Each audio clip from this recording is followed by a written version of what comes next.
মই এনেতো আপোনালোকে দেখিছে মই আগতেই কৈ দিছিলো যে অমিত শ্বাহ ডাঙৰীয়াই হেৰি মুকলি কৰিবলৈ অহাটোত আমি ভাল পাইছো।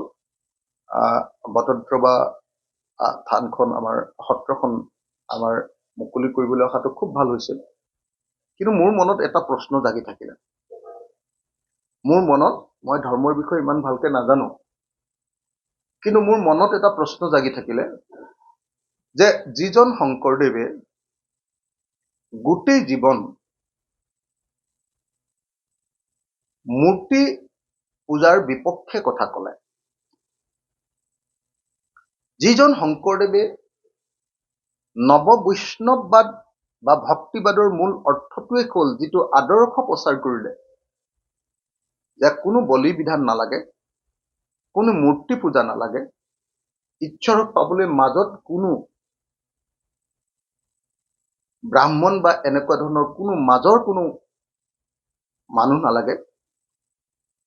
সেই শংকৰদেৱৰ জন্মস্থানত ডাঙৰ ডাঙৰ মূৰ্তি সাজি উত্তৰ ভাৰতীয় সংস্কৃতি এটা বাৰু, উত্তৰ ভাৰতীয় ধৰ্মীয় সম্প্ৰসাৰণবাদ এটাক বাৰু আচলতে অতত্ববাদ স্থাপন কৰি কালি গ'ল নেকি বাৰু?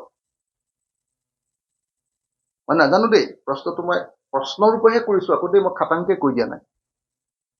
আপোনালোকে ভাবি চাবচোন, মই অসমত যিমান নামঘৰ দেখিছো, নামঘৰটোৰ আগফালে গৰুড়ৰ কাঠৰ মূৰ্তি এটাৰ বাহিৰে অন্য কোনো মূৰ্তি আমাৰ নামঘৰত নাথাকে। শংকৰদেৱৰ আদৰ্শটো সেইটো আছিলে বুলি মই জানো।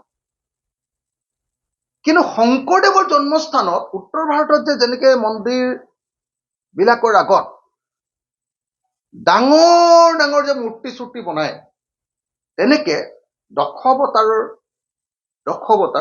আমাৰ 10জন ঈশ্বৰৰ অৱতাৰৰ মূৰ্তি বনাইছে। আৰু এইটো মোৰ বোধেৰে এইটো এটা বিবেচনা কৰি চাবলগীয়া ঘটনা যে এইটো ভাল কাম কৰিলে নে বেয়া কাম কৰিলে। শংকৰদেৱক কালি সন্মান কৰিলে নে তেওঁৰ জন্মস্থানত, নে কালি শংকৰদেৱক তেওঁৰ নিজৰ জন্মস্থানত তেওঁ আদৰ্শৰ পৰা আঁতৰাই আনিব খুজিলে? ভালপোৱাৰ নামত হিমন্ত বিশ্ব শৰ্মাই আৰু বৰ্ণবাদী বিজেপি RSSে আমাৰ শংকৰদেৱক তেওঁলোকে খুব বেয়া পায়, আপোনালোকে জানে চাগে।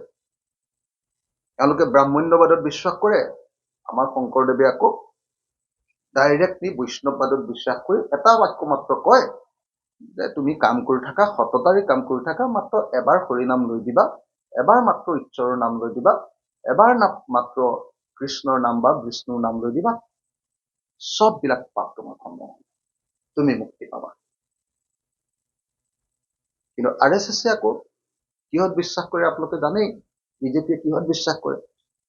কালি RSS বিজেপিৰ পৰিকল্পনা অনুসৰি আমাৰ শংকৰদেৱৰ জন্মস্থান, মহাপুৰুষ শ্ৰী শ্ৰী শংকৰদেৱ, শ্ৰীমন্ত শংকৰদেৱৰ জন্মস্থান বটদ্ৰৱা যিমানবিলাক মূৰ্তিৰ মানে আপোনাৰ বটদ্ৰৱা প্ৰকল্পত বনালে, এইটো মোৰ মতে ভাবি চাবলগীয়া বিষয়। মই কনফাৰ্ম কৰি দিয়া নাই, মই গালিও পৰা নাই, কিন্তু অসমীয়া মানুহে এবাৰ ভাবি চাওকচোন কথাটো সঁচা নেমিছা।